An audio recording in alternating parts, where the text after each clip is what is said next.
নমস্কার বন্ধুরা, welcome to এসটিউনিক sports. তো বন্ধুরা, উইন্টার ট্রান্সফার উইন্ডো বন্ধ হয়ে গেছে।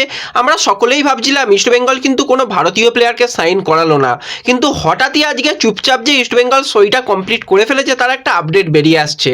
সেই নিয়ে কথা বলবো। ডার্বি ম্যাচে কিন্তু মোহনবাগান দলের গুরুত্বপূর্ণ কিছু প্লেয়ার খেলতে পারছে না। এছাড়া কিন্তু নন্দকুমারকে নিয়ে রীতিমতন খোঁচা দিয়ে গেল শুভাশিস, সেই নিয়ে কথা বলবো। এছাড়া কিছু ফুটবল আপডেট রয়েছে, সেই নিয়েও মূলত আমরা আলোচনা করব এই ভিডিওতে। তাই ভিডিওটা শুরু থেকে শেষ পর্যন্ত দেখার অনুরোধ করলাম। আর ভিডিও ভালো লাগলে ভিডিওতে লাইক দিয়ে চ্যানেলটাকে সাবস্ক্রাইব করে নিও, আর পাশের বেল আইকনটাকে মনে করে অন করে রেখো। আর যারা ফেসবুক পেজ থেকে ভিডিও দেখছো, পেজটাকে ফলো করে নিও, তাহলে তোমাদের প্রিয় দলের খেলার সমস্ত আপডেট তোমরা এখানে পেয়ে যাবে। তো চলো আর দেরি না করে ভিডিও শুরু করা যাক। প্রথমেই যদি আজকে আইএসএল এর ম্যাচ নিয়ে কথা বলি, মুখোমুখি হয়েছিল কেরালা ব্লাস্টার্সের সঙ্গে ওড়িশা এফসি। তো ম্যাচের প্রথম দিকেই আমরা দেখলাম ডিমিট্রিয়াসের গোলে কেরালা এগিয়ে যায় এবং গোলটা কিন্তু খুব ভালো গোল করেছিল। তারপরের খেলাটা কিন্তু দায়িত্ব নিয়ে নিয়েছিল আজকে রয় কৃষ্ণা। যেভাবে ফুটবল খেলেছে, জোড়া গোল করেছে, দলকে গোল করতে আরও সাহায্য করছিল, গোলের ব্যবধান বাড়াতে, ডিফেন্স করেছে, অ্যাটাক করেছে, মানে প্রতিটা জায়গায় কিন্তু আজকে রয় কৃষ্ণা, দিনটা কিন্তু রয় কৃষ্ণার ছিল। তো দুর্দান্ত দুটো গোল করলো পরবর্তী সময়, এবং এই দুটো গোল করার পরে কিন্তু আইএসএল এর অন্যতম টপ গোল স্কোরারের মধ্যে 2 নম্বর পজিশনে চলে এলো। 1 নম্বর পজিশনে রয়েছে অবশ্যই ওকবেচে, 2 নম্বর পজিশনে রয় কৃষ্ণা 51টা গোল করে ফেললো। এছাড়া কিন্তু 3 নম্বর পজিশনে সুনীল ছেত্রীও রয়েছে। তো রয় কৃষ্ণা কিন্তু দিনে দিনে আরও ভালো ফুটবল খেলছে আমরা দেখতে পাচ্ছি, এবং প্রতি সিজনেই রয় কৃষ্ণা যে দলের হয়েই খেলুক না কেন, নিজের 100% দিয়ে ফুটবল খেলে। তো সেই ফুটবলটাই কিন্তু আজকে আমরা দেখতে পেলাম।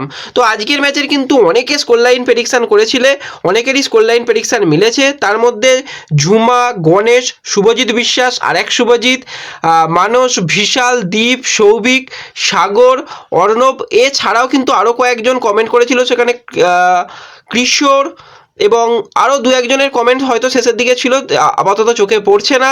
হ্যাঁ, তার মধ্যে ক্রিয়েট, তো এরা কিন্তু কমেন্ট করেছিল। আরও কয়েকজনের কমেন্ট হয়তো আসতে পারে, সেগুলো হয়তো মিস যেতে পারে, তাদের কিন্তু কমেন্ট মিলে গেছে। তো তোমরা কিন্তু খুব ভালো প্রেডিকশান করছো, যেটা দেখতে পাচ্ছি তোমাদের প্রেডিকশান মোটামুটি মিলে যাচ্ছে। তো কালকে Kolkata derby match, Kolkata derby ম্যাচেরও কিন্তু তোমরা এইভাবেই স্কোর লাইন প্রেডিকশান করতে পারো, কোন দল কত গোলে জিতবে। যাদের স্কোর লাইন প্রেডিকশান মিলে যাবে তাদের নাম কিন্তু পরবর্তী সময় ভিডিওতে নেওয়া হবে এবং ফেসবুক পেজেও শেয়ার করা হবে। তাই কিন্তু মনে করে তোমরা স্কোর লাইন প্রেডিকশন করতে পারো। এবার যদি আমরা একটুখানি ডার্বি ম্যাচের খবর নিয়ে কথা বলি, তো মোহনবাগান দলের কিন্তু 2জন প্লেয়ার খেলতে পারবে না কালকে। প্রথম প্লেয়ার হচ্ছে আশিস রাই, তার কিন্তু একটু ইনজুরি রয়েছে, সেই কারণে কিন্তু কালকের ম্যাচের জন্য সে নাও থাকতে পারে। এছাড়া লিস্টন কোলাস ও কাঠ সমস্যার কারণে কিন্তু কালকের ম্যাচ খেলতে পারছে না। এই 2জন প্লেয়ার কিন্তু বাদ যাচ্ছে। কিন্তু সুখবর মোহনবাগান দলের জন্যও রয়েছে, সেক্ষেত্রে আনোয়ার আলী পুরো 100% ফিট, এবং সাহালও কিন্তু 100% পুরো ফিট হয়ে গেছে।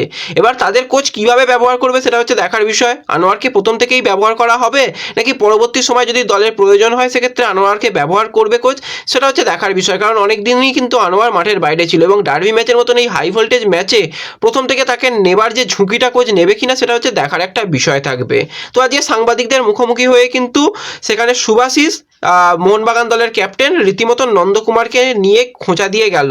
সেক্ষেত্রে নন্দকুমারের বিষয়ে যখন জিজ্ঞাসা করা হয়, সেক্ষেত্রে বলেছিল শুভাশিস যে লাস্ট যে ডার্বি ম্যাচটা আমি খেলেছিলাম, সেই ডার্বি ম্যাচে কোনো নন্দকুমার গোল করেছিল বলে তো আমার মনে হচ্ছে না, আমরা কিন্তু 1-0 গোলে ম্যাচটা জিতেছিলাম।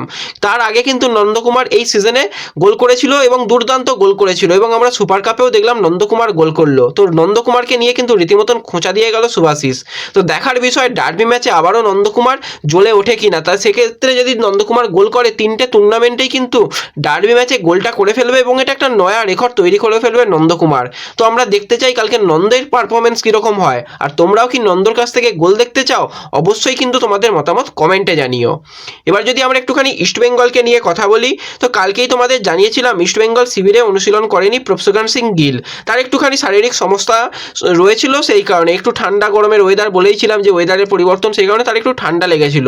কিন্তু ডার্বি ম্যাচের আগে কিন্তু জোর কদমে ইস্টবেঙ্গলের বাজপাখি অনুশীলন করলো, এবং তাকে অনুশীলনে দেখে খুব ফিট মনে হচ্ছে, কোনো রকম অসুবিধা নেই, দলে কিন্তু খুব একটা সমস্যা নেই। কিন্তু আজকে কয়েকটা জিনিস উঠে আসছে, যে 2জন বিদেশি প্লেয়ারকে নিয়ে, হিজাজি মাহির এবং সউল ক্রিসপো, তারা হঠাৎ অনুশীলনের মাঝখানে উঠে চলে গেছে কেন? এবার দেখো, কোচ তো নিজে নির্দিষ্টভাবে ভেবেছে তাদের কতটুকু অনুশীলন করানো দরকার, কারণ সউল ক্রিসপোর হালকা একটুখানি ইনজুরি ছিল।